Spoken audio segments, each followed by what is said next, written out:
Yo, yo, yo, yo, yo, what is going on, COD Familia? It is your boy BN, aka Mr. Kingdom Builder, and today we are going to be answering a big question, which is, what is your favorite KvK season? We did a community questionnaire, which I do on my Discord. If you're interested in being a part of those, you can join. Link to that will be in the description, pinned comment down below. I'll also have a link as well in those areas for the results here. For those of you that maybe want to go through them, you're more than welcome to. But if you do want to join for questionnaires, you just have to join the Discord. You go to here to reaction rules. You'll select the fourth from the left, and then it'll pop out this section right here. You'll go to CoD questionnaire, and this is just where I ping the community in case anyone wants to be a part of it. I always appreciate it. We got almost 50 responses this time, so always happy about that. Before we dive in, if you enjoyed the content, make sure you throw us up because it helps out a lot. Okay, number one, what is your favorite KvK season? Now, this is, I just want to point out, I shouldn't have put season one. I recognize that that was my own fault because technically season one is not a KvK season. Season one is your home kingdom. Even though, yes, in the home realm they have made some slight adjustments, it's nothing that really it's not an overhaul, if you will, right? It's not a complete change of the season one map. So again, I was typing this up late, probably late at night at some point. But with that in mind, I will at least comment on this, right? So, and keep in mind, the thing about season one, with it being your home kingdom, is that everyone is getting loaded into the map for more or less the first time. Whether you're someone that has experience playing Kingdom Builders or you don't have experience playing Kingdom Builders, you are experiencing what the world map of Tamaris is for your first go around. And so, even though there are some elements to it, and they've used the map for KvK, it just is not a direct, I want to say, I'm attempting to try to find the word, it's just not the right approach. I guess not the right approach or way to understand how the KvK season is going to play out, because in a KvK season, you are really fighting and kind of going at one another, where it is pretty much constant war, at least when the opposing sides meet. In season one, really it's more about, I believe, unifying and trying to get as many people on the same page as possible as early as they're able to, because then that just leads to greater strides for development throughout the first season that, in most cases, will pay dividends off once you get to season two. Now, the next most enjoyable one, which is season 2++. Now, this is ST1, right, or Tamaris season 1. And I think it's pretty indicative, right? That a lot of people really enjoyed, and you could even see 1+, right? 1+ was played on the T1 map or Tamaris map as well. But back in 1+, they did slight adjustments to the season 1 map, whereas in S2++ for T1, they did other adjustments as well. And then, of course, you have the third most, or if we remove season 1, the second most, which is season 2. And that was the first time playing on the Bellerin season 1 map. I am somewhat a little bit shocked here, but because I figured that might have actually got the least amount of votes, because the Bellerin season 1 map, I think, probably was the one that I would have ranked last.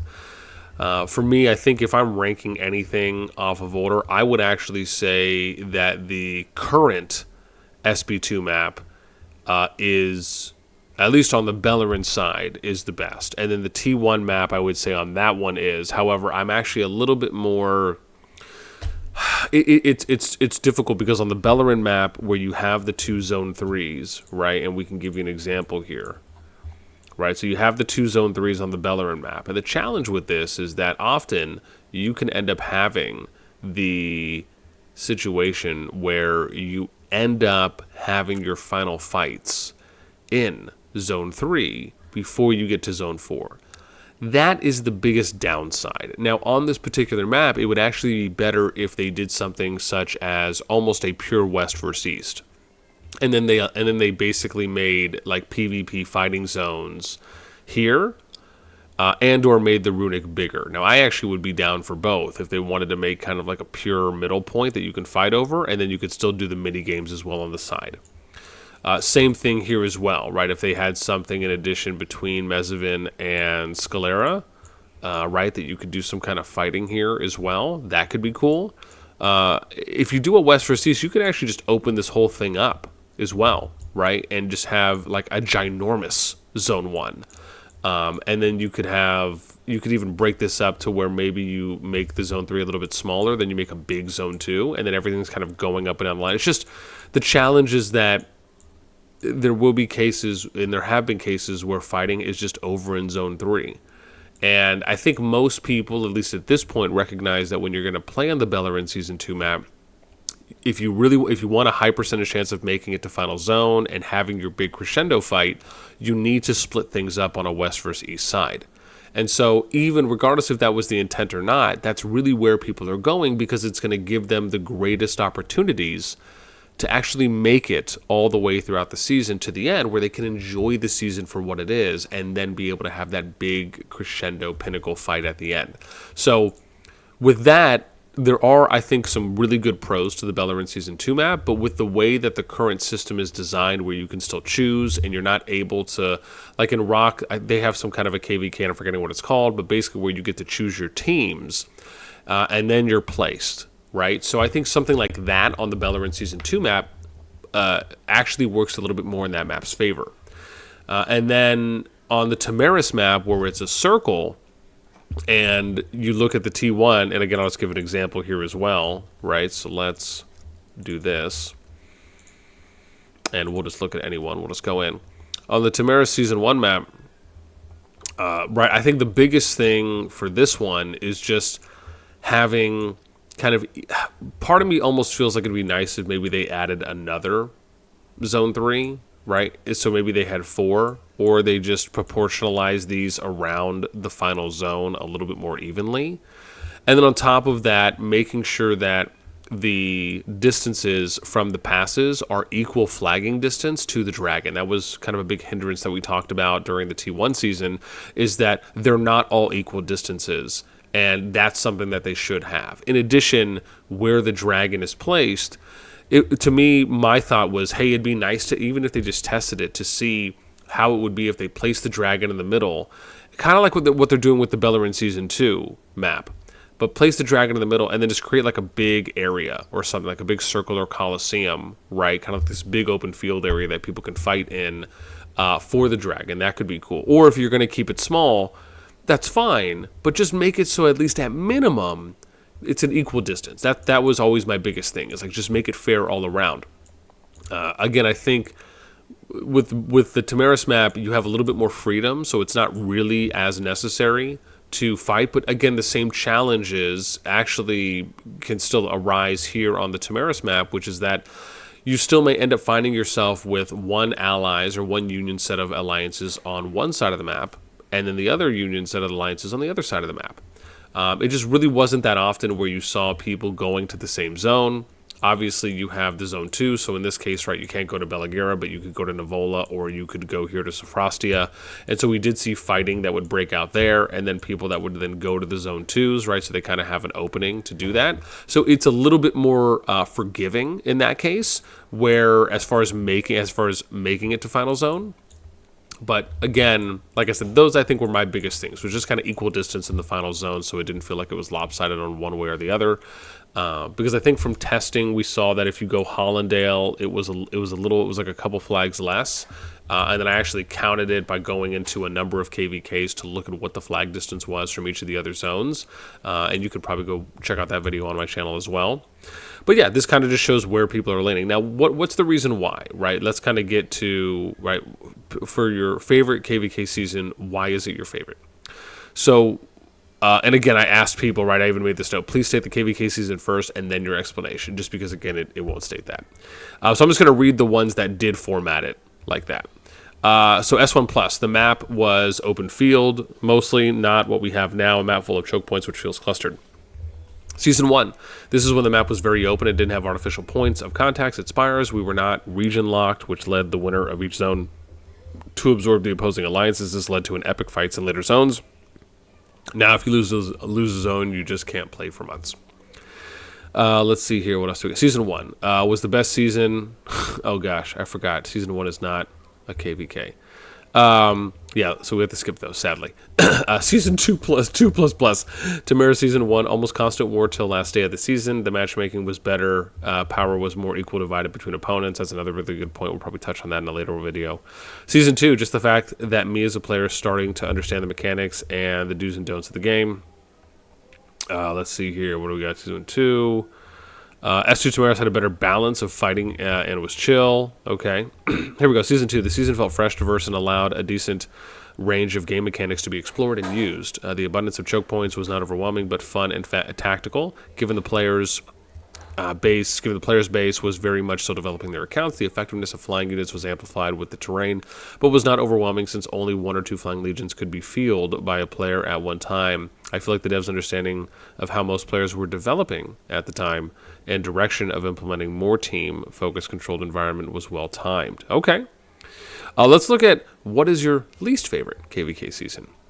And so least favorite, shocking, is S2++. Tamaris is interesting that they voted for the Tamara Season 1 or S2-1 map to be the least favorite. And then in second place, it was the S2+, Bellerin. And then, oh wow, and then the third, oh sorry, that was fourth. Okay, no, this is actually good. So Season 2. So this is kind of how I saw it, right? I actually think that the S2, the Bellerin Season 2 or the S2+++ map is, I would argue, right, that I like it up there with the T1 season map. I just think that the Bellerin Season 2 map is a little better because I just like the final zone. I think the way they've adjusted and fine-tuned the final zone now to where the beginning of it is kind of choke point heavy, and then once you get into the next 2/3 or next 3/4 of the final zone leading up to Dragon, it's pretty much open field. And so I like the fact that they're testing that. And I think this kind of is indicative of what it shows based on what we talked about. So it's interesting to see the data, right, for how they show that. And then, of course, Season 1 Plus got 6%, and then I know I should have taken out Season 1. And then, let's look at this. So for your least favorite KvK season, why is it your least favorite? Chokes everywhere, starting contest farming season. I know I even asked people to put their thing first. Lack of PvP and bad diplomacy decisions. S2 forces everyone into enemies. No research. First pass week, even in Zone 5. Same with seasons past S2, but you're used to it by then and don't have to deal with all the new players. Season 2 and 2+ developers added practically no new combat and implemented the worst feature to ever brace the game turrets. While the new S2 map is an upgrade to the old one, it just feels very bland. There were only 2 behemoths, and they were reskins of previous ones. Only 3 new world wonders and only 1 new biome. The runic statues are fun for the first time, but they die off as soon as Pass 2 opens. This feature is extremely underwhelming because after 2 or 3 times, it just becomes a point farmer for the bigger alliances. The policies started to focus more on resource healing. Nobody likes resource healing, and they just forgot that one of the main reasons why we play this game is for free healing. I think that's a good point overall. Spires are the only interesting thing to come out of these seasons. Honestly, I have no problem with spires, but turrets just make me sick. I have no idea why the devs remove a perfectly balanced feature, barricades, in place of a broken, annoying, and absurd turret mechanic. The PvP felt painful. You could no longer invade Zone 1, and most of the time Zone 2 was a farming simulator. You would only see PvP when Zone 3 and Zone 4 opened. I have no doubt in my mind that many players quit Call of Dragons because of these updates and features that no one wanted. S2, Augerstone, worst time too long between quests. Too few PvE events, behemoths to do in each zone, creating a lot of days, weeks of dead time, doing nothing but killing. And I think that part of that reason is why they lowered the time by a third, I guess by half, technically. Well, a third from where it was. S2 is usually the time where players quit the game, leading to less player activity, leading to quitting. This is more of a complaint for all seasons, but I don't like training heroes again every season. That's funny because we just briefly talked about that in the dev feedback. S2B periods. S2 Bellerin periods without meeting an opponent are too long, plus the statue fights with dwarves are awful. S2++, Sound of War, ST1 map locked us out of fighting for the big majority of the season, only fights in Zone 3 and Zone 4.